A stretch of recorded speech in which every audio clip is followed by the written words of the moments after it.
This show is sponsored by Den 10 Insurance Services, helping businesses get the right insurance for all their insurance needs. Visit den10.io to get a quote. DENTEN.io. And remember, when you buy an insurance policy from Den 10, you're giving back on a global scale. Hello, all my entrepreneurs and business leaders, and welcome to the Michael Esposito Show, where I interview titans of industry in order to inform, educate, and inspire you to be great. My guest today is a public speaker, serial entrepreneur, real estate developer, and investor. He owns and operates 5 privately held companies and a portfolio of over $5 million in commercial real estate. He's named the #1 teenage mentor. He is also the founder of the NextGen movement and the NextGen Academy, an academy designed to inspire and empower the leaders of tomorrow by educating youth on the core essential skill set it takes to create wealth in all aspects of life. Please welcome the CEO of NextGen Wealthy, Jay Dhahan. Welcome, Jay. Thank you so much for having me, man. Appreciate that. Thank you, and thank you for putting the pronunciation of your name in there for me. Absolutely. I have butchered a few last names here, and I won't blame my guests because it's not their fault, but it always helps to have a little bit of, how do I say the name? Exactly. It always certainly helps. So, before we get into your background and all of the different cool things that you've done in personal development and how you built a portfolio of over $5 million in commercial real estate, which I know our listeners are very interested to learn about. I think learning how to start a business is very important and is part of this podcast and part of our audience. Mm-hmm. But also learning how to be able to be wealthy is also very important.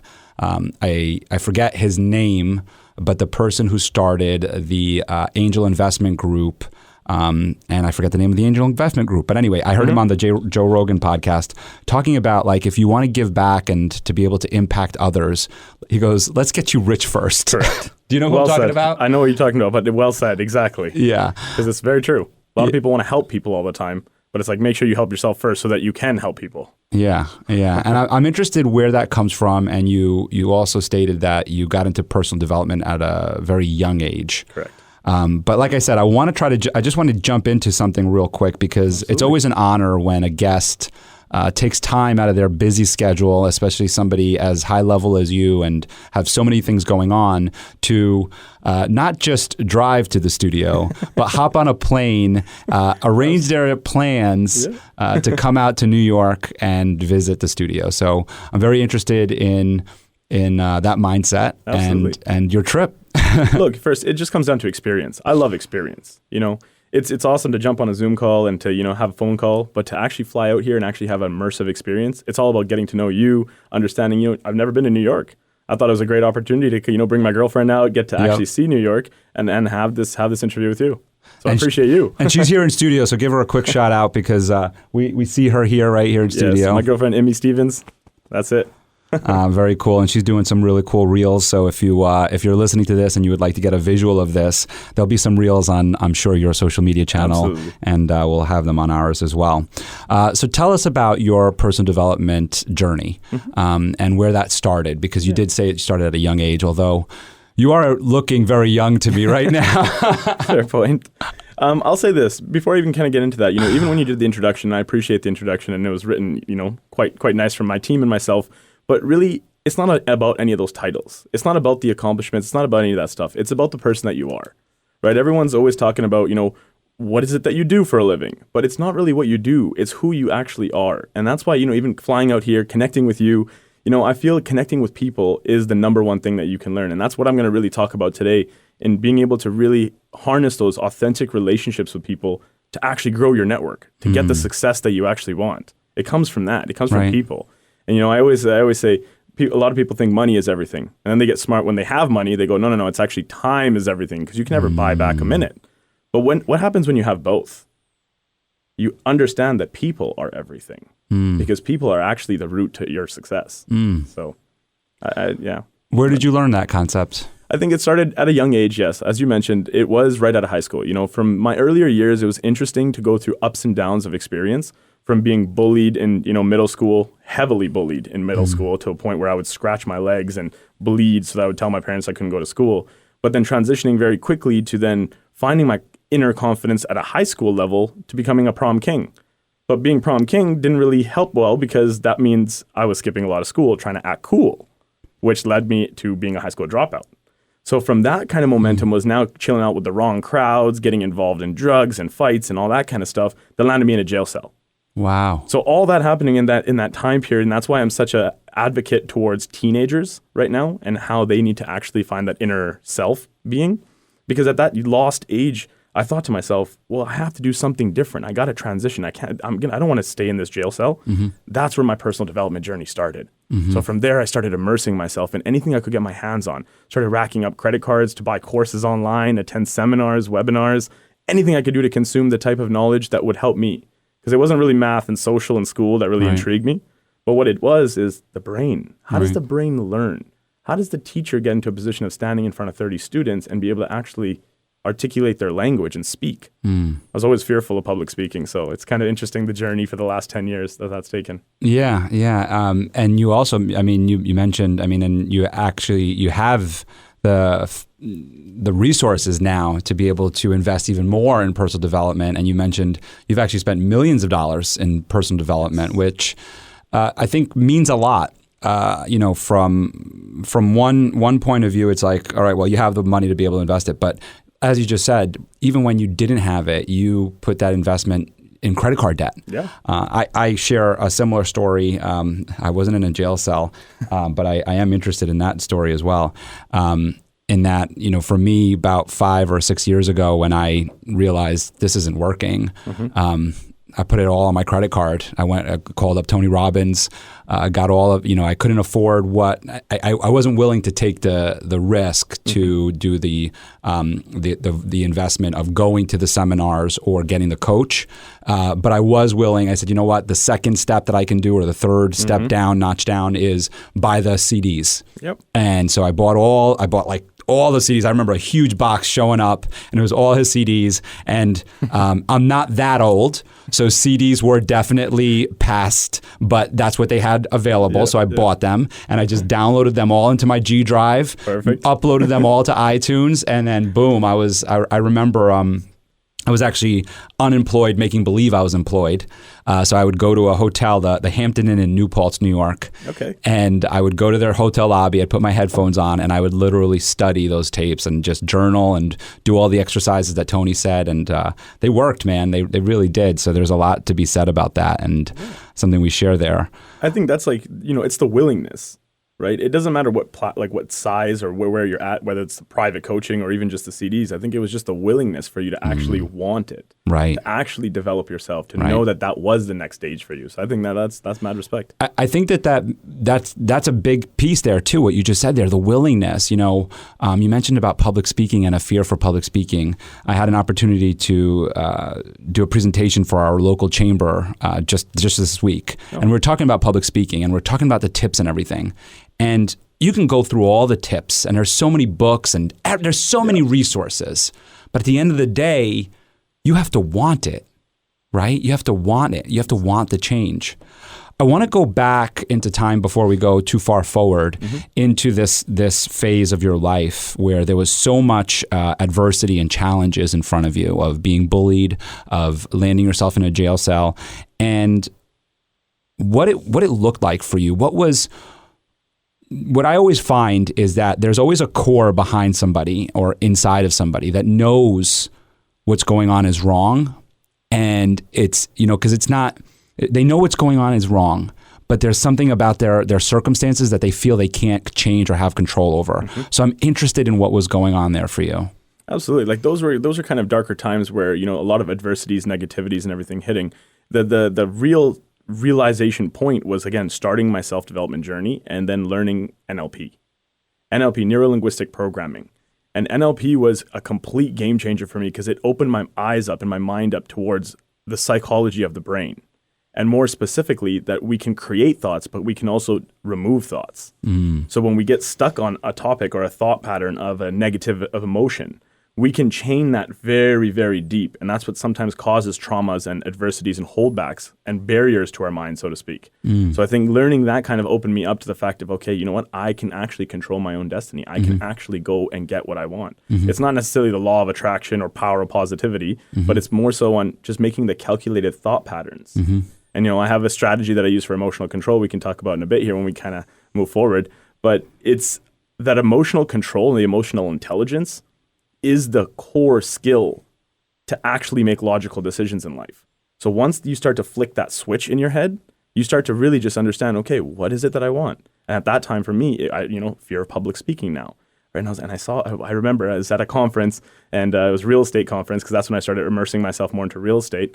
And I see the speaker up on stage, and I look at him and I was like, damn, one day I want to speak like that on stage. And then I heard, death is number 2 on the fear list. Public speaking is number, so people would rather die than to public speak. So it's like, I have to conquer this somehow. I don't care what it takes. I have the willingness, like we talked about, to push forward and to make this happen. So I kept, again, practicing, pushing, and doing that. And that kind of really got me to a point of understanding now the psychology is kicked in. Now the real estate's kicking in. What's really left? It's this, human interaction. So getting core with these human skills was actually the biggest transformation, because I was like, look, every human being is a teacher. And you know this well, even, being the interviewer here, is if you can ask the right questions, you can get the right answers. And with the right information, you can transform your life. Yeah, the information is what helped. It's putting into action, like you just said, but the information is what helps transform the life, or your life. You actually named this person Richard Dolan. Correct. And he was so inspiring that you named him in your bio. So yes. I'm interested in the relationship there and what you ended up gleaning from him. He's been my mentor. We're in business together. He's just been my coach in many, many ways for the last 8 to 9 years. He's been taught by Tony Robbins directly. He was under Tony for about 7 years. And now he's coaching LeBron James, Mike Tyson, some big players in performance advising. So he really helps you mind map your intentional thoughts and then actually put practical actions towards them. So that's kind of the base of a lot of my actual course content now, which is Neuro-Performance. So the neuro being the brain and how the brain actually works, but the performance of the actionables that it takes to follow through on those thoughts. So very, very powerful, man. It is very powerful, because you brought up LeBron James and Mike Tyson. And I'm going to go to LeBron for a second. LeBron's been in the media since he was 15 years old. And Mike Tyson as well, a different generation, different time. Similar backgrounds, came from poverty, and had a lot of different things happen in their lives.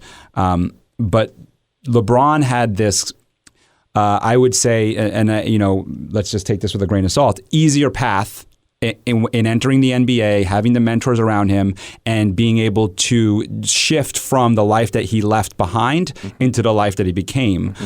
So I don't want to focus too much there. I want to go to the Mike Tyson story, because as many of us know, the Mike Tyson journey is a roller coaster of just insaneness, quite honestly, right? Of being this like junior Olympic gold medalist, becoming the youngest world champion in the world in the heavyweight division, and still stealing and robbing and going back to Brooklyn and still doing all of the things that he came from and never really changing. And then what we see now is this man who is like humble, who is centered, grounded, who's sober, who's, well, I don't know that part. I don't know so much. I don't know what we would consider that. I know that he does shrooms, so I don't know how we would consider it. But anyway, my point that I'm getting at is that you just mentioned Richard Dolan as part of coaching and these people's transformations. I'm interested in that, of like, how did he help him be able to let go of some of those demons? What this comes down to is that inner confidence, and confidence not in the way of walking around and seeing the confidence. Right. It's the internal self-talk that we have. When we go through roller coasters, everyone goes through roller coasters in life. The ups, the downs, the negatives, the positives. But it's a matter of now how to mind map that in the right energy direction. And I think that's big. When Richie was talking about LeBron, he was like, how do you tell LeBron James to dunk harder, run faster? Right. You're not going to be able to coach him like that. That's a different type of coaching. But getting him to understand internally how to own his presence on the court and to really unify the team and to really make it a team sport was a psychological change. He knew that it was a team sport. It wasn't anything like that, but it was a matter of a way that he could really resonate well with it to understand, hey, if I just change the mindset here, and then they ended up winning 2 championships with the Miami Heat, and then now he's done one with LA too. So Yes. Richie's actually been awarded an actual championship ring. So he has 3 championship rings for being the performance advisor behind those wins. Wow. So I can get a championship ring if I keep moving forward with this whole. There you go. That's it. You never know, man. That's it. It's funny. I was so I run a basketball league. And last night awesome. I played a league game. Last night was my birthday, so I was like really hyped about the game and everything. And was your birthday yesterday? It was, yes. Happy birthday, yes. man. Thank you very much. Appreciate that.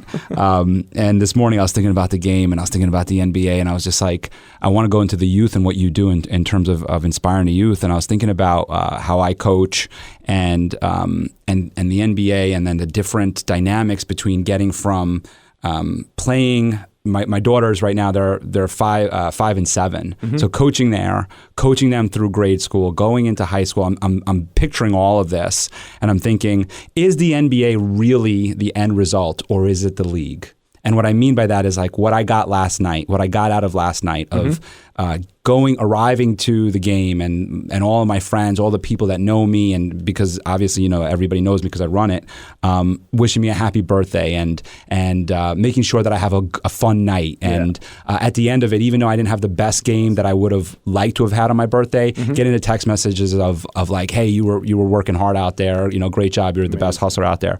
What is the end goal, right? So like, yeah, I would love an NBA championship ring, but in the end, it's like, I'm happy that I'm 41 and still playing ball with people that I enjoy playing ball with. Exactly. So I want to relate that to you and how you inspire youth, because that is your mission. Yes. And you just talked about that in terms of your history of like going from being bullied into a jail cell and then being this person that you are today, a successful person, conquering your fears. So I'm interested in what you're doing and how you're working with this youth. So, tracking back a little bit towards, my mid-20s and getting into the real estate game now and starting to push myself out of my comfort zones, getting on stages, connecting with people, I started realizing that, like I said earlier, people are everything. So connecting with people is one of the most important things. But then what I started realizing in the traditional education systems is that they don't necessarily teach that. Yes, you can get a communications degree, but really, are we going there and actually teaching face-to-face communication, how to build rapport, how to actually build true, authentic relationships, communication at a whole, public speaking to a degree where you can actually share your story and message? So I made that a mission of mine with NextGen Wealthy, my company, to inspire and empower the next generation. The next generation of leaders are coming in, and these kids are coming in with technology that we didn't get when we grew up, clearly. And that's been huge change. People just look at it as in, the stereotypical, they're young, they're just on their phones all the time. But they're actually not. They're actually very, very intelligent, and they're very, very quick. They just don't have direction. They don't have leadership. They're looking at their parents that are trying to just push through entrepreneurship or still running 9-to-5 jobs, trying to provide for them. But all they really want is just some quality time and some direction. And when you start to understand that, I said to myself, listen, they need to learn communication as a fundamental. But then when we go into business, finance, real estate, what are we really teaching in business? A new get-rich-quick scheme? In finance, what is it? Just knowing interest rates and what the market's at? And then even in real estate, just becoming a realtor? It's not. There's no real clear paths for these. So teaching the fundamentals of what makes an actual difference in it is more important. Like my young guy, he was 16 years old when he first came to me. I met him at a conference. It was at a 10X conference. So we were there at a real estate summit, and he was there with his mom. And I ended up meeting his mom, and his mom starts asking me some questions about what I do. And I talked about NextGen. She's like, you should be my 16-year-old son. I was like, absolutely. Had a 30-minute conversation with him. I look at him and I was like, I see something in you that I've never seen in anybody else right now. And I'm going to take you under my wing and mentor. And that was the first kind of the stepping forward of an actual story, an example, a human being that I was going to really focus on myself, my protege, so to speak. Right. Within 3 months, he went from being a busboy making $10 an hour to running his car detailing company making $1,500 a day. Wow. 16-year-old kid. Knew how to work hard, but he's like, I like cars, but I don't want to be a mechanic. And I was like, you can be whatever you want to be within that. Let's figure it out. So we mapped out his offering, got him out into the field in his local community there, and then he started cleaning cars. Now he's making $1,500 a day. He looks at me and he goes, Jay, how did you do that? He's like, I want to come work for you. So now he's one of my sales managers. That's interesting. I have someone in a very similar capacity, and I told you I started this podcast. You asked me about the podcast, and I told you, and many of our audience know, is that I started the podcast to learn, right?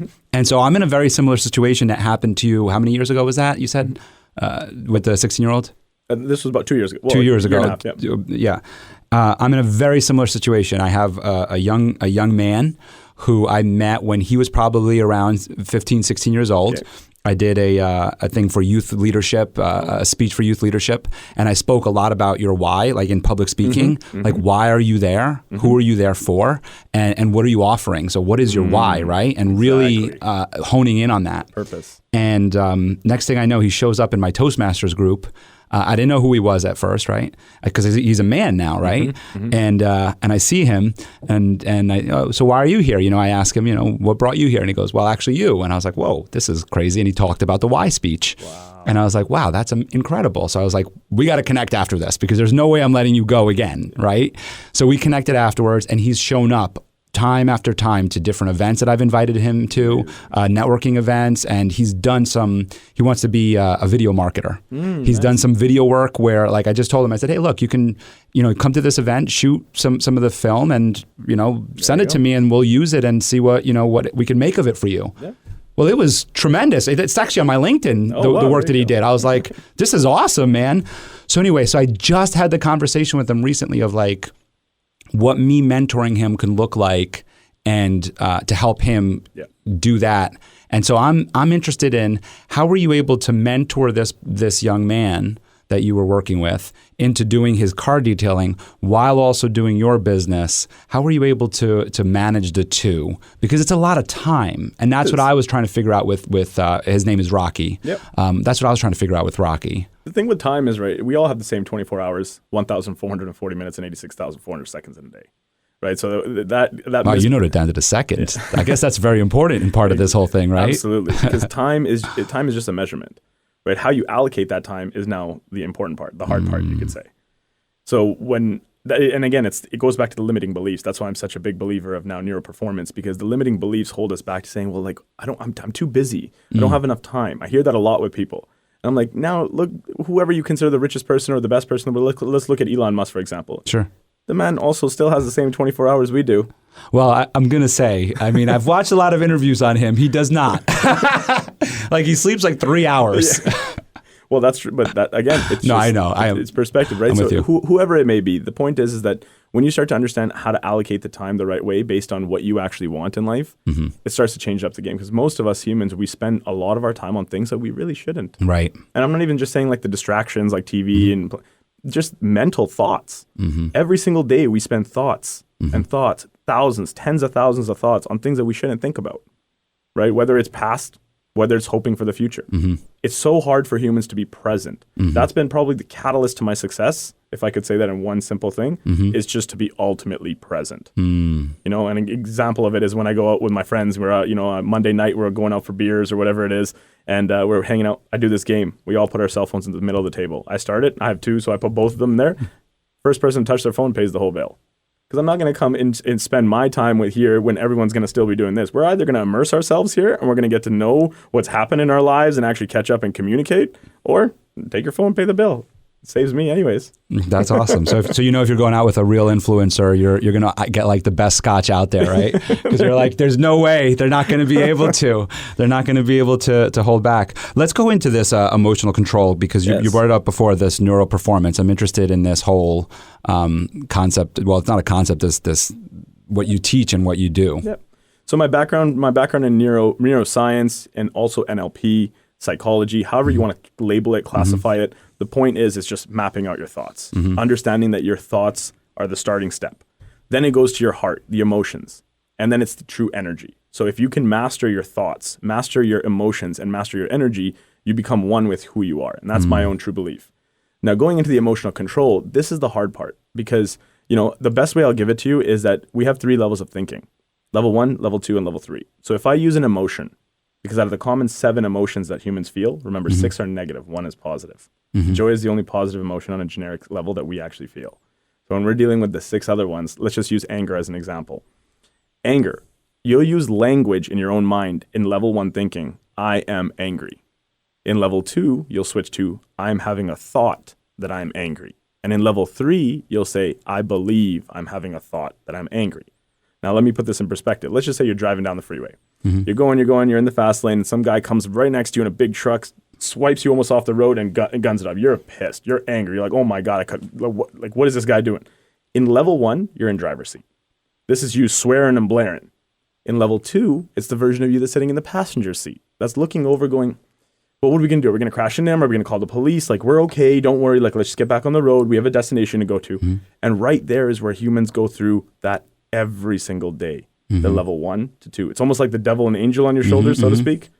But level 3 is where the magic happens. Level 3 version of you is sitting in the back seat now with your arms up like this going, look at Tweedledee trying to explain to Tweedledum that we're angry right now. And that's the art of disassociation. When you can do it 3 levels out, what happens is it no longer becomes really relevant. Because what is that serving in that exact moment that you're in? But we get stuck between level 1 and 2. And we're human. We're guilty of it every single day. Right. But once you start getting your mind on autopilot to get to, first of all, just self-realization during the day, what level am I in? I just got upset. I just got, I'm in 2 or I'm in 3. Self-awareness is the first step. Then the second step is like, okay, how do I now start to autopilot this? Right. So that I can start, when anything comes out, and basically emotional resilience is just shortening the time it takes to get over a negative adversity. So if you can start to shorten it, you start to control it, not suppress it, because we're also good at that too as humans, especially us men more than women. I'll tell you that now. That's a whole new content strategy that we're coming out with just to actually help men become gentlemen, because we suppress a lot of emotions, man. We do, because it's we're taught to be a man, to be this, and that's just the conditioning.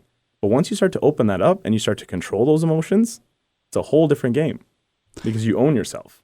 Speak to us about that a little bit, because that is something that is going on in social media. A lot of talk about that. I know I forget names very quickly, but it's probably better off that I do forget names. But somebody who was one of those advocates for macho or male was just recently detained. Let's put it that way. And he was recently let go as well. You know who I'm talking about.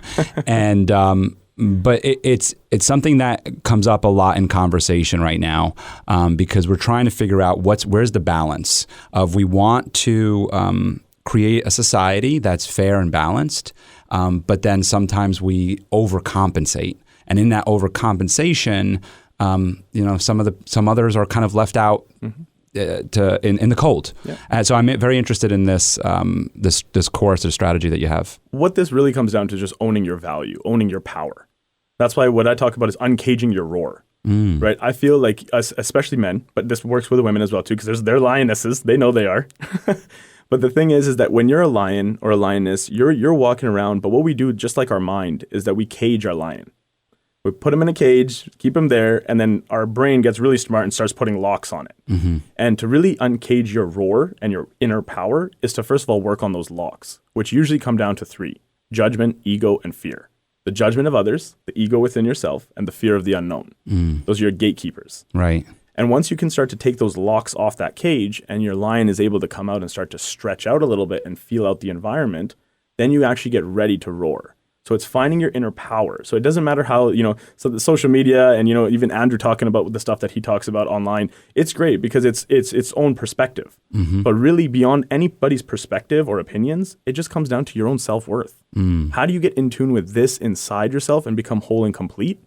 And that allows you to then go out there and build relationships and become whatever you label you want to associate yourself with. Right, regardless of your gender, regardless of race, regardless of however you associate in life. How do you find that inner confidence? And you talked about it with Richie, who I'm happy to I'm able to say that now. No, but you did talk about it with him, and that inner confidence is so important. So we have entrepreneurs and business leaders and executives and people in the C-suite who, and like we talked about with Mike Tyson even, right? Like who just didn't know how to find that inner confidence. So it doesn't matter how much success you achieve, how much wealth you achieve. If you're not confident inside, there's an issue there, right?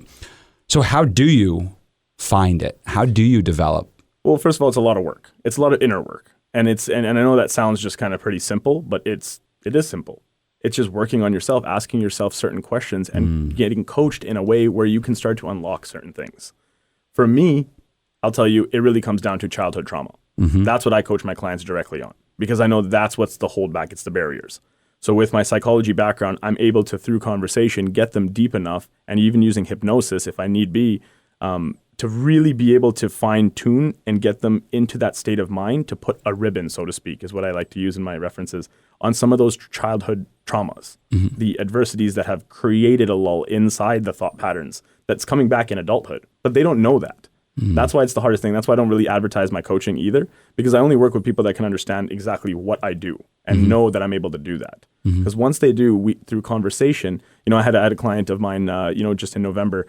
He met me in summer in Tampa randomly. He saw my car. He's like, yo, this is your car. Took a picture with it and everything like that. And I was like, okay, that's awesome. He calls me back in November, but he's in a pretty dark place. Girlfriend just left him. His real estate business is going under right now. On a point of really talking some real negative things about not being a part of this world anymore. And when I thought that, I said, listen, I taught him about the thought patterns. It's just a thought and it can be removed. Within 2 months, he's now sending me selfie videos of him at like Hugh Hefner's mansion back in the day or something like that, because now his real estate career is picking up. Now, how did I help him? It was about the conversations I had with him for him to go into his childhood, to rid some of those negatives, to come back and understand his actual power. Because at one point he was powerful. At one point he was feeling that. So it's just regaining that and bringing that back out. It's reigniting it, so to speak. Tony Robbins is famous for this. So a lot of our teachings come from Tony himself, because that's the mindset. It's all about the change of state of your perception. Yeah, he does talk a lot about that, about changing your state, and I mean, changing your state is incredible. And it's not saying that you're, like you said, it's not saying I'm not angry. Like, I mean, you own that emotion, but you then can make that decision of what do I want right now? Do I want to continue being angry? And like you said, what does it serve? I'm interested in this person. First of all, I'm also interested in your car. So what kind of car is it? It's an Audi R8. Okay. It's a Le Mans edition. There's only 8 made in the world, and it happens to be 8 of 8, making it the last produced first generation in the world. Okay, so it's a pretty sweet car. It's a nice little one. Her name's Lena, by the way. Okay. We'll give her a shout out too. And what's her color? Red. She's red. Yeah. Oh wow. Okay, so she stands out. Yeah. That's pretty sweet. So this guy, he does all of this. You mentioned hypnosis, and I've enrolled. I did a hypnosis 8-week course and everything, and I still actually listen to the audio every now and then and get into that state. But could you share with our audience a little bit more about hypnosis and how you're able to help people go into a state, and also how you're able to help them navigate through that state? Absolutely. So hypnosis, yoga, meditation. It's all really the same. It's being able to really get to gamma level thinking. And that's the frequency of brain of getting yourself in a state of mind that can really just be working on your mind, where you can let go of the actual body. So in hypnosis, where we use our deepeners, it's just about simple breathing techniques. Simple breathing techniques that can get you relaxed and calm, but also using linguistics, changing vocal patterns, getting you to calm and soothe in certain ways, counts ups and counts downs. Different things that can actually just get you immersed, but also establishing safe places for you. So that any moment that you're in there, you can come back. You know that you're in full control. The stuff that they teach you on, in the shows that you see and people putting up their hand or squawking like a chicken, that's stage hypnosis. So don't ever compare it to that necessarily, but I would say... That's great that you brought that up. Yeah, go ahead. Just make the difference between that for us. So stage hypnosis is how they use... It's quick thinking, almost like the mentalist type of style. So you can actually convince somebody to do something very quickly, and they think that they're in control. So the minute that they think they're in control, they will do it. So that's more of a stage side of things. So it's like, I don't really get into that too much, and I'm not too knowledgeable on it, but the way that they actually get your thought patterns in a mindset to actually do it. It's like if I told you to just keep your hand completely here, and I don't want you to move, but I want you to just imagine that there's glue now on your hand, and the glue's getting tighter, and it's getting thicker and thicker. The person eventually will not be able to move their hand, because what they're doing is that the embedded commands now have told them that it's getting stronger, but they still know that they're in control to move it, but they still won't move it. So they're also deciding then to keep their hand down, because they have to be in control.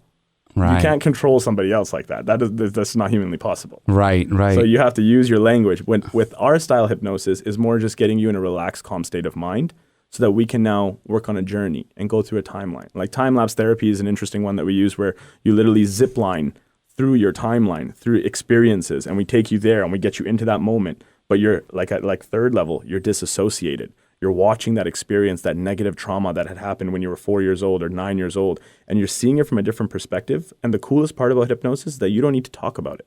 Most psychologists will have you talk therapy and actually explain that moment and relive it. You don't need to. You just need to go and put the bow on it. And then you come back onto your zip line and you come back into the present time moment. And I know it sounds, very simple, but it's not easy. But once achieved, and putting that bow on that has unlocked massive things for me. Like, I never knew that my parents were actually holding me back. The two people that I love the most in the world, until I went and worked with Dr. Rob Kelly, who's one of the top addiction specialists and neuroscientists in Texas. And he did brain spotting on me and got me to realize that my mom and dad were the ones holding me back. My dad's pressure of always wanting me to be successful and always do something with my life was holding me back from making money. Can you believe that? And I was like, all I wanted to do was to make money to show him. And it was actually holding me back from making money for many, many years.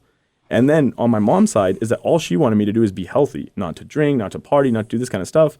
But she didn't necessarily take care of her health the best way.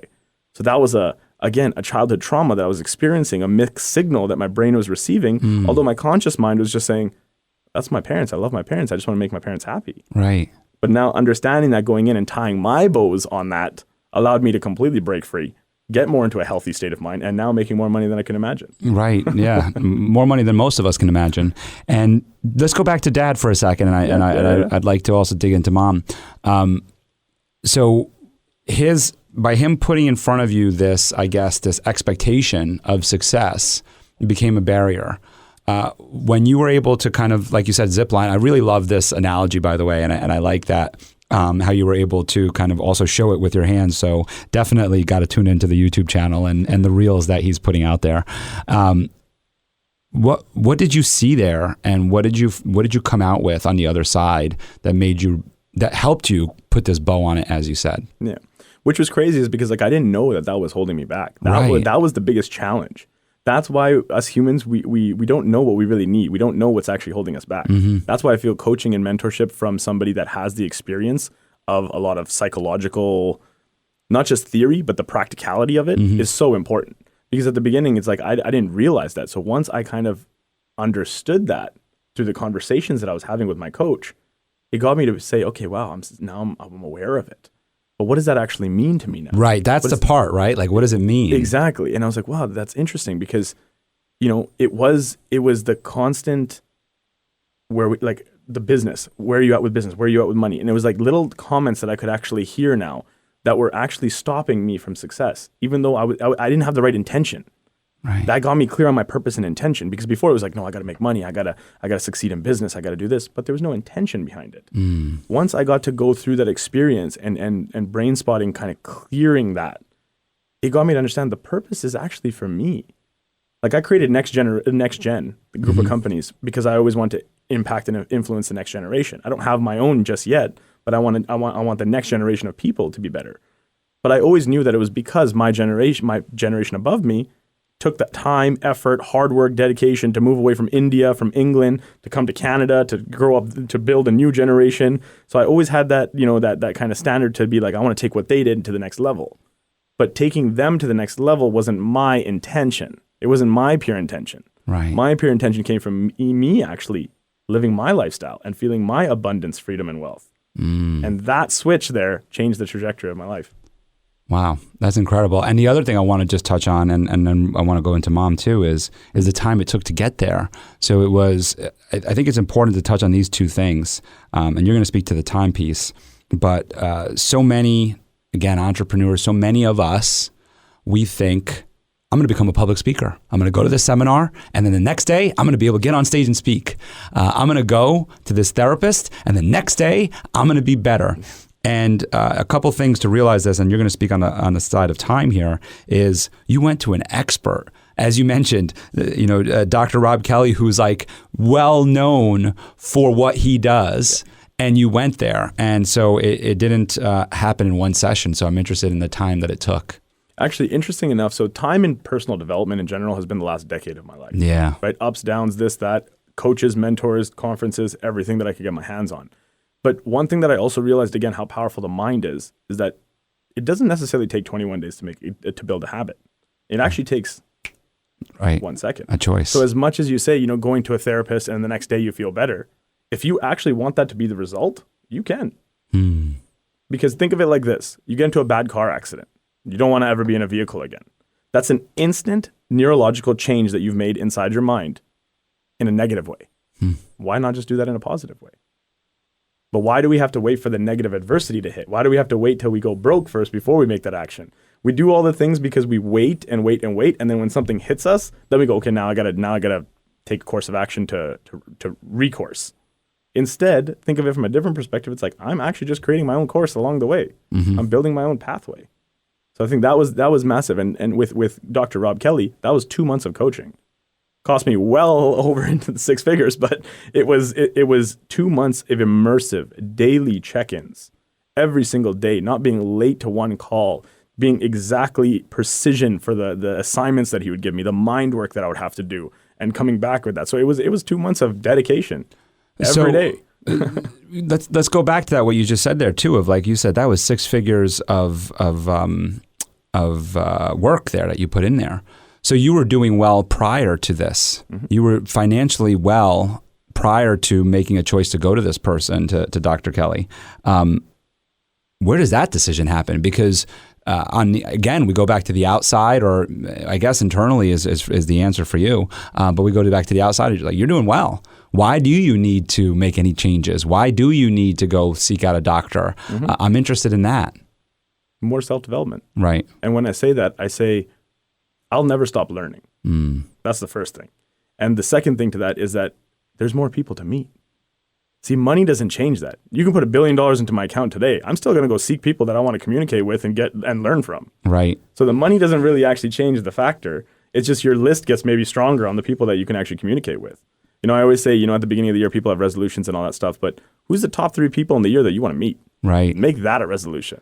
Right. Look at some of the leaders, people that you look up to, heroes, so to speak, and say, you know what, I want to put these people on my list. So it's really seeking what the actual result is that you want. That's the biggest thing. People go to conferences, and I see them all the time.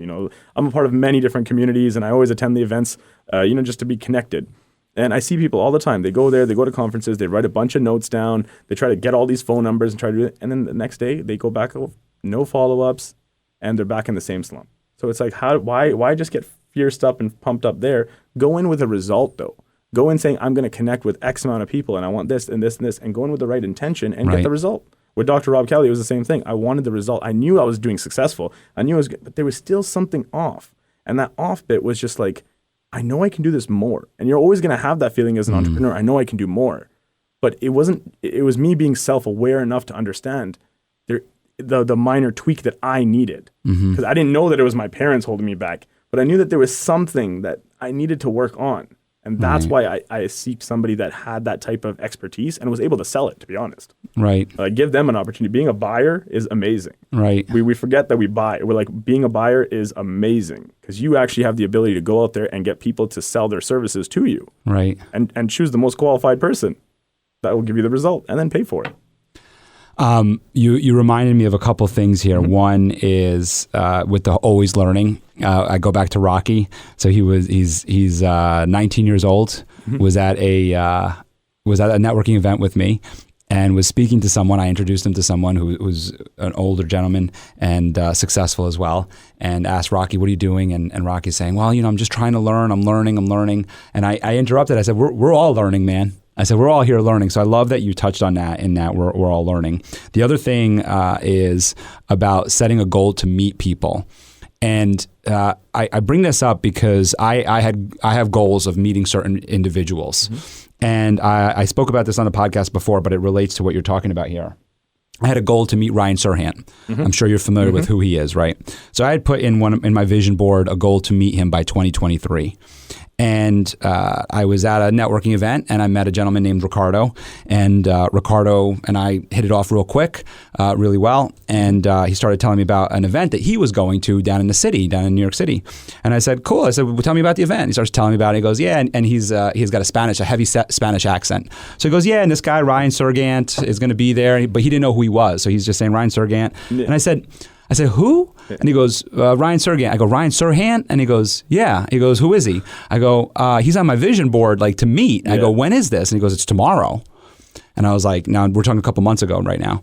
And I said, tomorrow? I said, I'm going to go. And he looks at me, he's like, what do you mean you're going to go? I'm like, I'm going. And he goes, what are you talking about? And I said, well, he's on my vision board to meet. And so here's where I'm going with this, is what Ricardo asked me next. Ricardo's a very astute individual, great business owner. Got to give a shout out to his company, his Stone Ridge Landscapings. And he says to me, why is it so important for you to meet this person? Because we're all just people. And I want to go into your human connections there, because I think that that's so important as a great follow-up to this. And he's like, why is this person so important for you to meet? And I said, what it is for me, it's not the name. It's not the celebrity fanboy. I said, sure, there's that involved in it, because I've been studying his work for the past couple of years. I've been mirroring a lot of what he does and his strategies and his technique, and trying to incorporate it into my life, into helping me succeed. But a lot of it is also just accomplishing the goal that I set for myself of meeting him. And what it means for me is that I've also stepped into becoming the person that I had set out to become, and entering those circles of the people that I wanted to be a part of. And so that's why it's so important for me to go. Yeah. And the truth that happened after that is Ricardo is a level above my circle, if not 2 levels above my circle. Is that him and I then, he said, well, then I'm going to go. I said, I thought you were already going. He goes, no, you encouraged me to go. So he goes to the event. And then now we're in the same network. Now we're networking together. He came to my recent event recently. We're part of the circle. So it formed that human connection between me and Ricardo, which I met Ryan, got a picture with him, got a fist bump with him. He spoke very nicely. It was great. I got to meet him. I check off on the vision board. I'll probably never meet. Well, I don't know. That's not true, but I won't speak that way. But the point is, he'll be sitting right here. Was that? He'll be sitting here. He might be, right? But the point is that it accomplished by me setting that goal to meet Ryan Serhant and doing it and taking the action to do it, accomplished my goal of getting me into the circle of the people that I want to be with by being friends and networking with Ricardo. Amazing. And see, that's the thing. That's the connection. That's the human connection, right? Being able to connect with one person, you never know. I always say it like this. I truly believe you're one relationship, one connection, one handshake away from changing the trajectory of your life. Whether it's just to meet somebody or whether it's to completely change the course of your life, it's a matter of the only way to do it is to go out there and do it. On average, a human being is connected to about 64 people. They say that's the average attendance at a funeral, 64 people. And it's like there's 64 people in your inner circle, just in a roughly. Imagine expanding that just 10 times. Imagine having 600 people. Imagine where your people. Imagine having 6,000 people. Imagine what possibilities if you now understood what those connections mean and how to actually channel them. Like, and I was asked the other day, what's the difference between a lead and a contact? Right? And that was more of a business style. And I was like, that's an interesting question. That is. And I was like, because especially with me, because I'm going out there and connecting with 10, 20, 30, 50 people in just one quick session. And I was like, you know what I really feel is that a contact is somebody that you've built enough rapport with that gives you permission to have their number so that you can remain connection. But a lead is similar, but a lead is somebody that through qualifying questions you've established as a product or service that you offer that would truly add massive value for that person. And you establish that. Get that straight from the beginning. Get the intention clear from the beginning.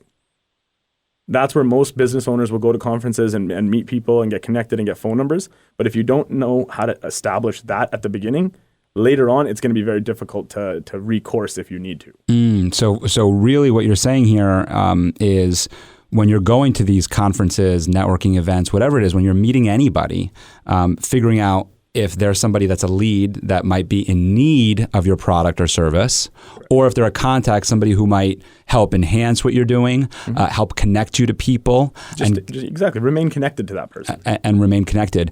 I love that you brought that up because I think that that's one of the biggest issues that salespeople run into in that they I'm in insurance, right? So Den10 is an insurance company.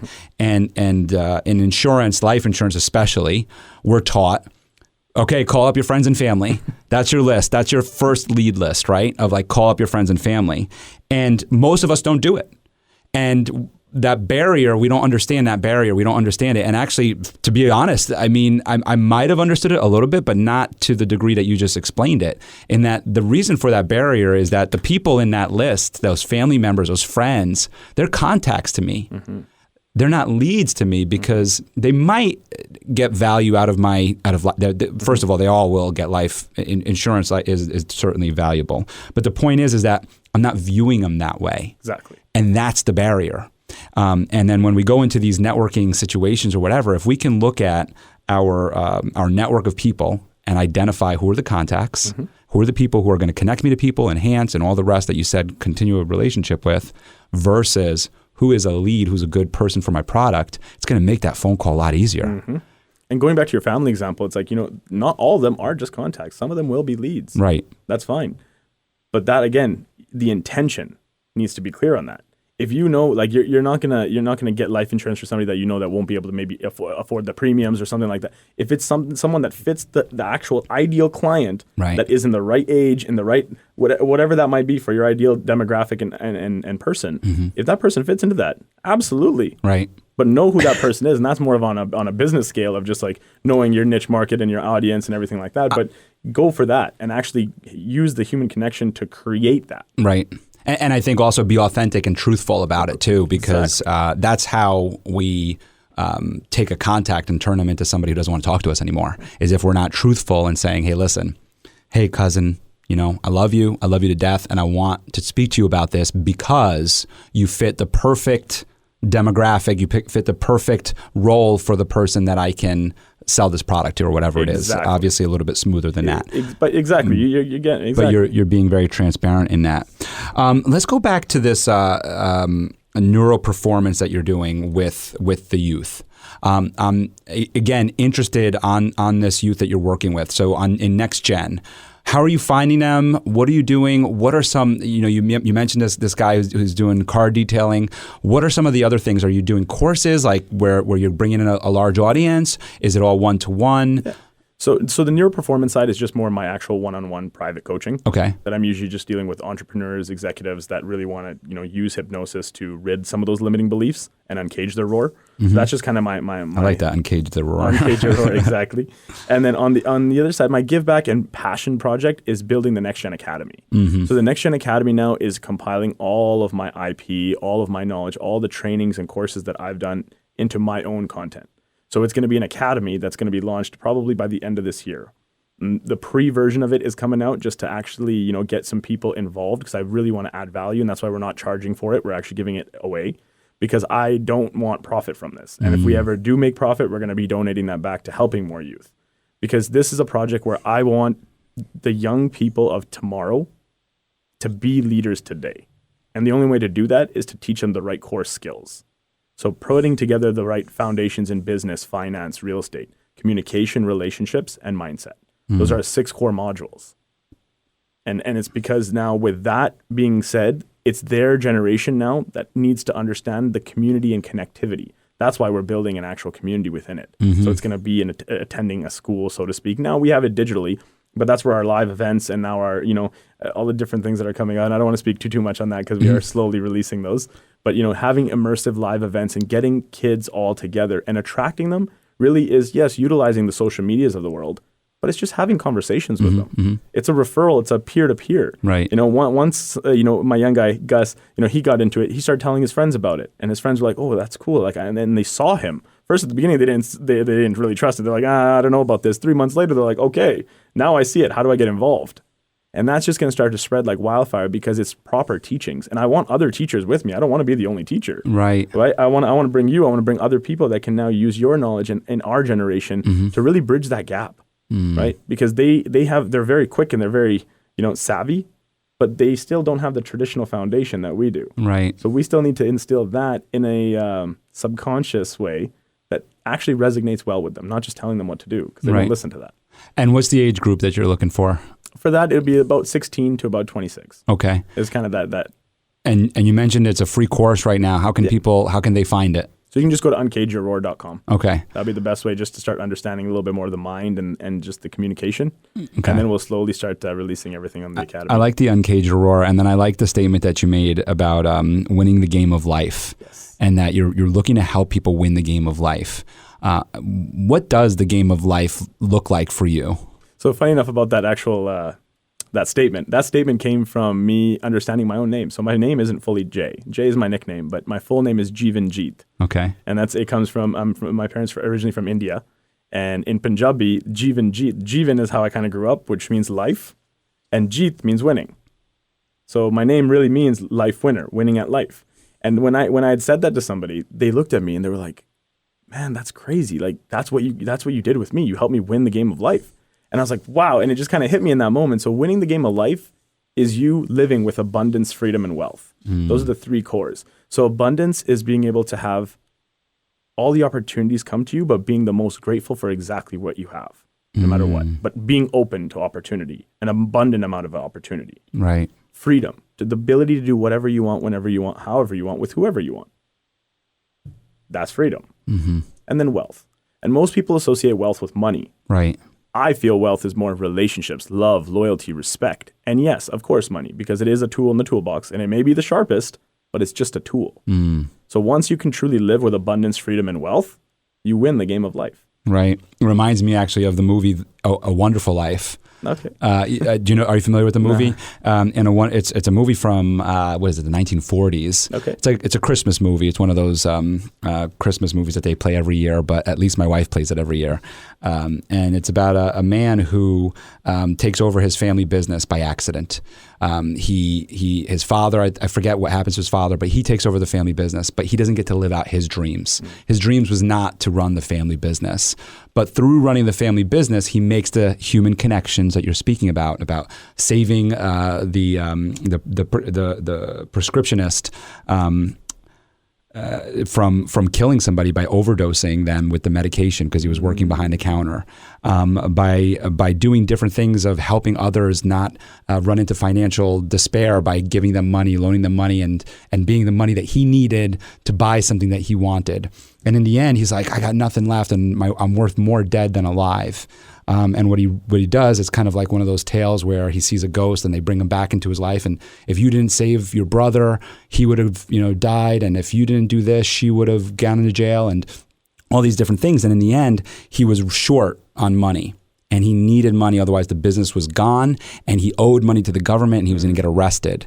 And in the end, they all came, and of course, it's a Christmas story, so it's on Christmas Day, and everything happens. And all of these people come running through his house, and his wife and his kids are all excited. They're going, you got to see what's happening. And they're all coming, they're going, here, we heard you need money. Here's $10. Here's everything I saved. And they're pouring money on his table. And it was the connections that he made throughout his life, the friend who had offered him a career in something where he was going to make millions of dollars, and he didn't take it because he had to stay with the family business, calls him up and sends him a telegram of whatever you need. My office is encouraged to give you whatever you need to get the business back up. So it was all the connections that he made. So it's a beautiful story, and it's like what you're talking about is like these connections, and which goes into what you're doing with this academy and like creating these connections for this youth. And just on note of that is, I always say this as well too. You can take my money, you can take my watches, my cars, my everything. You'll never be able to take this away. Right, your mind. And you'll never be able to take the connections that I've built, the impressions that I've left. Right. That's why to actually pay it forward, to actually make a contribution in this world, everyone talks about wanting to help people. Right. Is truly just go put smiles on faces. Yeah. Start there. I make this challenge every time I go to the airport. I just put 10 smiles on 10 faces. Every airport. Right. It's just this little thing, little game that I do with myself. Whether it's just looking over and smiling at somebody or actually having a conversation and lighting them up. Right. Right. Start simple instead of trying to get to this grand dealer, I'm going to go, solve poverty. Right. Right. Just do the simple actions that it takes to build those human connections, because that's what it will take you into the next. It is level. those one steps, and you're 100% right. It's people ask me that because we have a foundation for God Children of Haiti and a non-for-profit, and we try to help the children in Haiti. And I see that you also are trying to help feed over 1 million children. And but it does start with just at home. We have a little donation box at home just for the kids in our community. I do want to get into how you did get to where you are today, financially speaking, because we talked about connections, we talked about mindset, self-development, but again, so many are listening because they're going, all right, listen, this guy's got over $5 million in commercial real estate. How did he do it? And I know that sometimes it's hard to get into all of the details, but I'm sure you can share a little bit about that journey and that story there. Absolutely. It came down to simply the mindset work built me the connections that allowed me to scale. And how that happened was simply this. I had inherited a bit of a family portfolio. So it was a 6-figure couple houses that my dad had invested in. So I looked at the reels and he was partnering up with another gentleman, God rest his soul, he's passed on now. And they were basically just doing like duplex infill. So they would tear down a small little older house and they would build it up into a duplex. So they did a couple of them. So I started understanding the development game, and it got me thinking about when I was young, my favorite childhood toy, which was Lego. Oh, right. Yeah. I loved Lego, and Lego was just like, I would see an image and I would see all these pieces, and there would be instructions like blueprints, and I would make nothing into something. And I thought of that from a development perspective, seeing kind of my dad being an entrepreneur. He runs a little Indian grocery store. He's been doing it for 22 years, legit, every single day. But but he would take his money and he'd invest with his partner that would do some of these developments. And I was like, oh, that's a different approach to real estate. So that was kind of my initial into that versus I don't know about selling real estate and doing that kind of stuff, but building real estate could be interesting. So while that was happening, massively into self-development, started attending one of the largest real estate conventions, which was RAIN, Real Estate Investment Network up in Canada. And that's where actually I met Richard Dolan and he on the stage because he was the president of the company. And from that moment, starting to immerse myself with real estate, went to University of Calgary, got a real estate development certificate, started getting immersed. Now at that point, I found an opportunity and I said, you know what, instead of building in the major city that I'm in, we got to find a smaller municipality outside that will take the benefits. Our costs will be a lot cheaper and we'll start help building that city. We'll get closer to that city. And that was just my thought pattern into it. From there, found 3 small residential properties, ended up getting my dad to sell all of his property where he looked at me and he was just like, are you... Like, you better be right about this. Exactly, which he did trust me, so I got to give him that. And I took a little bit of those funds there and I bought those 3 small little houses. From there, I had to go and raise capital. I'm like, I don't know anything about raising capital at the time. I'm 22 years old. Right. And I'm like, I have no idea how to raise capital, but now I have these 3 small houses that I'm supposed to tear down. And if I don't now, Dad's going to look at me and be like, what did you do? You just bought this? Right.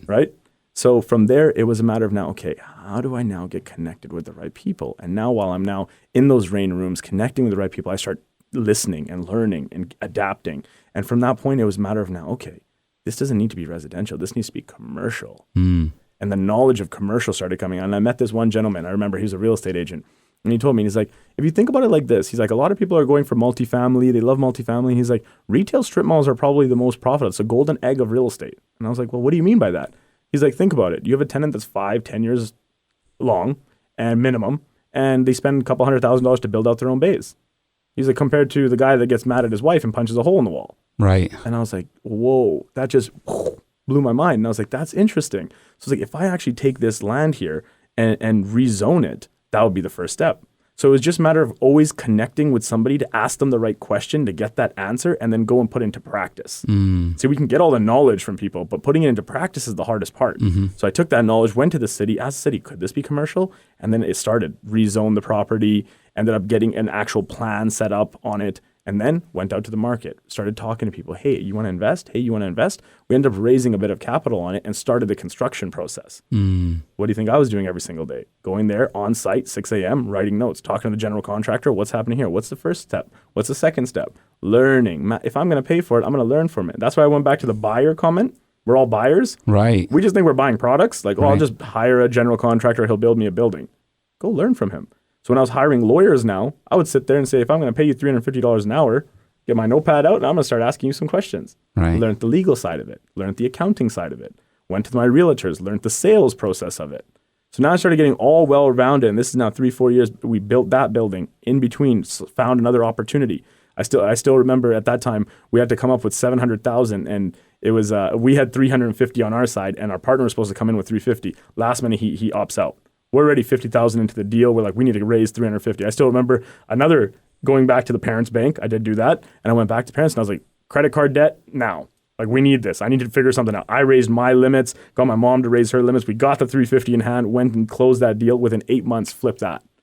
Made over $500,000 transaction profit, took the profit, bought another piece of land right across the street, started building another building. So it started manifesting, but all in all, it was still always, all my success will come down to asking the right questions and connecting with the right people. Right. That is the true key to it all. I know it seems simple, but that is honestly the true key to making millions in this world, especially that we live in now, that we can just DM people and message people and, set conversations up like this. Like, it's incredible. Yes. There's no reason why we shouldn't be successful. Everybody should be successful in that way. Right. And there's also an element of trust that you also establish in all of there.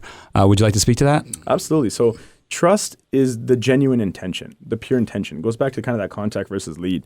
It's when you have a pure intention of connecting with somebody, they'll feel it. If you don't, they won't. And that's how people will say, well, I got manipulated because of this deal and this business partner screwed me over here. And that was just because of the emotional control that you had. The emotional control of you not understanding how to actually measure that purity coming to you. Right. So it always will be on yourself. You can't blame an external resource. You can't blame the markets or say business partner screwed you over. That was a logical decision you made. Again, going back to trauma, right? Right. You created your own trauma now, and now you're suppressing those emotions, still in this time thinking about the past. So you're causing yourself that circle effect of just running around in circles, that insanity, so to speak. Yeah, yeah. I mean, if for our listeners here, you can apply that to anything that you do. Absolutely. Everything that you just talked about, that applies to everything that we're doing here. And something that one of the key things I just pulled from this is if I'm paying for it, I'm going to learn from it. I love that. There you go. I love that. If I'm paying for it, I'm going to learn from it. And I got to tell you, I wasted a lot of learning because I paid for a lot of things, and we don't learn from them. Like you have a marketing person, you have an accountant, you have in business, we have all of these different departments, and even if you don't own the company and pay the contractor, if they're in-house, then I think to your point, then go sit in the finance department, go sit in the marketing department, go sit in the sales department and learn from these people so that if you want to go out and do something or if you want to level up in your career, you know what those departments are. Exactly. So I think you could apply it to all. I'm interested in your philanthropic work. You mentioned you want to feed and service over 1 million children. One, I'm interested in why children, which I think we've touched on a little bit about in your youth. But two, how are you accomplishing this, or how are you going about to accomplish this? The real story came on December 22nd, 2021, and that I had just moved to Florida. I'd made that decision during kind of the pandemic style and, everything that was happening up in Canada. I said, you know what, I'm just going to go out and kind of just take a 6-month break and go kind of live out in Florida. So I came out to Florida. I was enjoying. I just closed one of my big deals. It was a $3.5 million commercial deal. So I was kind of feeling good. And I was like, I'm just going to go relax in Florida. Everyone keeps talking about Florida, right? Sure. So I'm chilling. I'm enjoying, partying a little bit, relaxing, still working on the business. And then December 22nd hits. And that day, I have no idea. Like, I'm a man of faith. I believe. I believe in God. I believe in everything. But that day was a different day, because that day I remember getting ready to go out for another night, and my hand just froze at the door of the hotel room. I've been living at this hotel room, and the door. I can still feel it. My hand just freezes.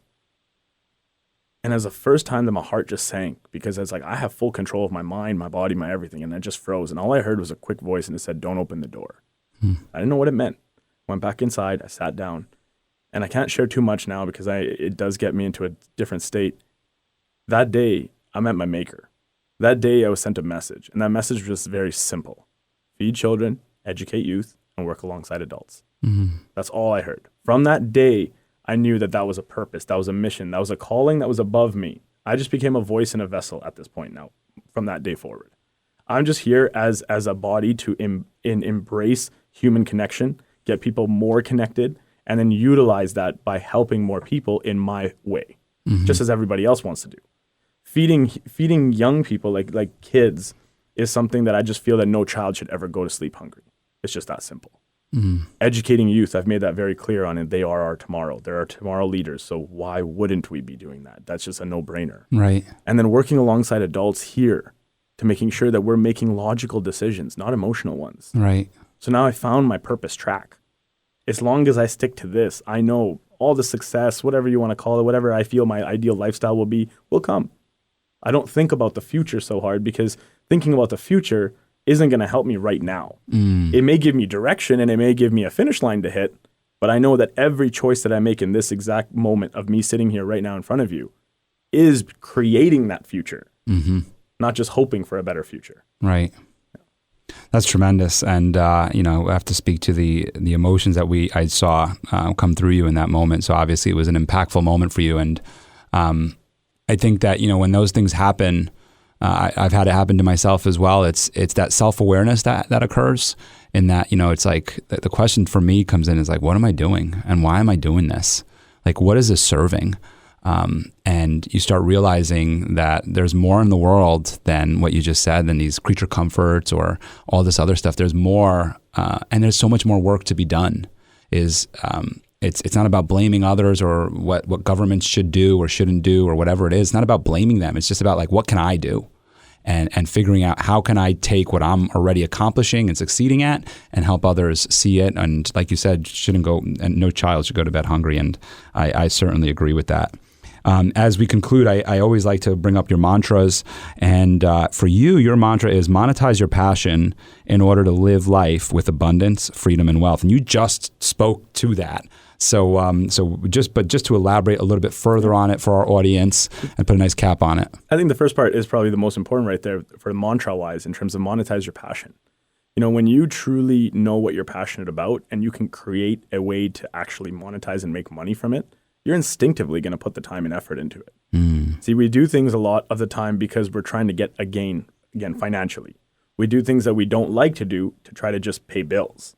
And as much as we think that, well, I have bills to pay, I have to do this, you really don't. It's just a choice. And every human has that choice. And if you start to make a choice of finding that passion and being able to monetize it, it changes the way that you'll feel afterwards. Because the feeling of accomplishment is one of the desires, the dopamine that you really want, the natural dopamine that you really want. And if you get that accomplishment in something that you are actually passionate about, like even what you're doing right now, that changes the game. It moves the needle. It creates your purpose. It gives you a deeper why versus just, again, sticking to your lane. So the more that you can start to hone in on that passion and really be able to now work with coaches, work with the right people to figure out monetizing it, that now takes you to a step now where you can start to think about what that ideal lifestyle is. Right. What is it that you want? See, there's people on one side that say, the money, cars, and clothes is all I want. And there's other people that say, you don't need any of that. I'm happy just with just $2 in my pocket, as long as love and happy. But why can't you just have both? Right. Why can't you enjoy the lifestyle? And if you like fancy cars, then buy fancy cars. If you like to live simple, then live simple. But we get so complicated with these conscious decisions in our minds and the conscious of, party A versus party B, who's saying what, and, labels and on all this stuff versus just internally looking subconsciously and saying, what is it that I truly want? What am I truly happy doing? Right. And then focusing on that. Yeah, I love that. And I love the passion too of what you're talking about here about when you're passionate about something and monetizing your passion, because the other thing I want to touch on in that, it doesn't mean that you're not working. So like the whole concept of like, do what you love and you'll never work a day in your life. It's a wonderful statement and there's a lot of truth to it.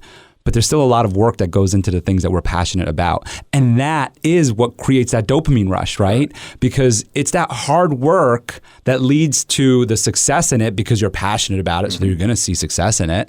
And then that's when you're like, whoa, this was awesome, which is so true. And go ahead. Just a point on that. It's like, I work 16-hour days. Right. I'm up at 4 a.m. every day.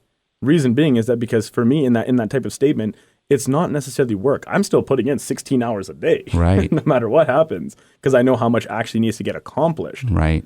But it's still my lifestyle.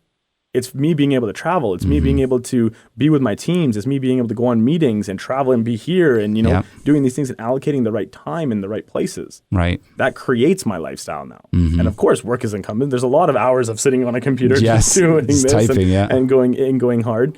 But then there's also just that aspect of having that freedom, going back to that abundance, freedom, and wealth, is like the freedom of saying, you know what, I want to take my girlfriend and I want to go for a vacation. Right. I don't have something that's restricting me. Right. But also still knowing that even on vacation, we're going to understand that, there are going to be some calls. There are going to be this. Yep. But there's also times where we're going to be completely present. Phones are going to be off. Like I play my game with my guys. Right. You know what I mean? And we're going to be immersed.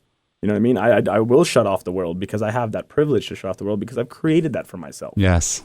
So I love that. And I do want to say too about time, and something that you just talked about too by your 16-hour days, is that while we all have the same 24 hours, it's about how we use those 24 hours and making those conscious choices to wake up earlier, have a little bit of solitude, have that time to journal, to think. I love it. I was waking up at 5. I now try to wake up at 4:30, and you're saying 4, and I'm like, I had somebody come in here who actually wakes up at I think she wakes up at 3:30.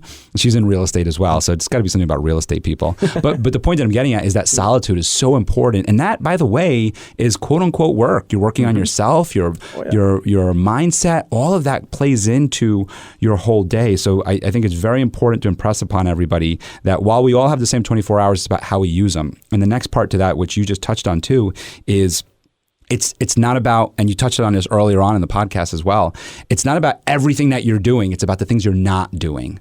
It's about eliminating some of those things of maybe scrolling on Facebook or watching a show that's doing nothing for you in your life or whatever it is. Hey, daydreaming's good. So let's not, I don't want to discredit that, because I think daydreaming is very good for you. But the things, eliminate those things so that you could be more focused on the things that you want to accomplish. And so speaking of which, and to put a little bow on our session today, you're in New York, first time in New York, on vacation, you have your girlfriend here, and you guys are visiting the area, so I'm interested in some of the places that you have decided to go to. Well, not to be all cliche on this, but definitely the Empire State Building, for sure. That's just been always a monument that I want to go see and just be live there, and our hotel's not too far away from it, so definitely going to see that one for sure. Very cool. And anything else? Recommend anything? Statue of Liberty was another one. If this rain clears up a little bit. The Statue of Liberty is a little tough because of you're kind of just climbing up it, and I don't know if you're allowed at the top anymore, so there's some restrictions there. So that's a tough one. Empire State, look, if you've been wanting to go there forever, then I say go for it. As a native New Yorker, I'm from Queens, New York. It was something that I only got to do when somebody came in from out of town. So I always thank my cousin Ludmila, who came in from France, and as a 16-year-old forced me to go to the World Trade Center. I had no desire. I grew up with them in my backyard. I saw them all the time. It was like whatever. But she was like, I want to go see it. I said, fine. So my girlfriend and I, we planned a trip to the World Trade Center, and we got pictures at the top and everything. And unfortunately, obviously, September 11th happened, but it's because of her, because of that experience. And it's like so go to the Empire State Building, because tomorrow's not promised. Something else I would recommend, you're here in the Hudson Valley, is the walkway over the Hudson, which is a beautiful, it's the longest pedestrian walkway, they say, in the world. So I'm going to use their motto there, in the world, where you can walk across the Hudson River, beautiful views from both sides. Really, really gorgeous. But I am happy that you did come to New York. I'm happy that you were here in studio. And one last thing I'll say on the air is go see a Broadway show. Yeah, I mean, you're in New York City. Take any ticket you can find. Let's put that one on the list. Any ticket you could find for tonight or for tomorrow night, go to a Broadway show. You're going to love it. It's just a great experience. I want to thank you so much for traveling. I want to thank your girlfriend so much for being in studio with us and traveling here. You can definitely check out, I'm speaking to our audience here, definitely check out the reels that are going to be on Jay's Instagrams and all his different social media channels. They'll also be on ours. Definitely check those out. But also, if you want to just give a plug to those social media channels and anything other way that people can find you. Absolutely. Before I even get there, I just want to also just take this time to appreciate you. It takes the time and effort and also the willingness and power to host this, to find people like myself and other guests to actually interview us and ask us our stories and questions, and then to be able to provide that value for your audience. So I just want to give my respect where it's due and say thank you for hosting me and having me out here and getting me into New York. That's amazing. Sure.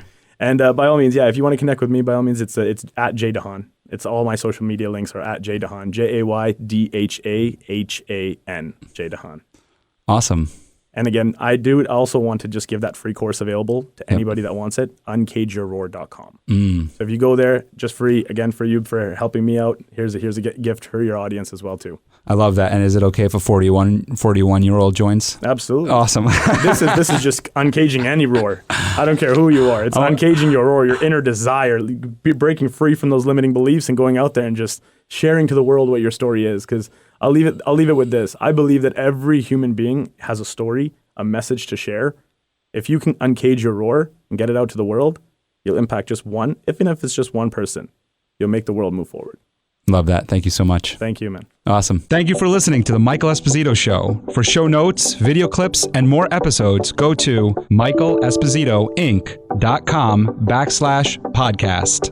Thank you again to our sponsor, Den 10 Insurance Services, helping businesses get the right insurance for all their insurance needs. Visit den10.io to get a quote. That's DENTEN.io. And remember, when you buy an insurance policy from Den 10, you're giving back on a global scale. This episode was produced by Uncle Mike at the iHeart Studios in Poughkeepsie. Special thanks to Lara Rodrian for the opportunity and my team at Michael Esposito Inc.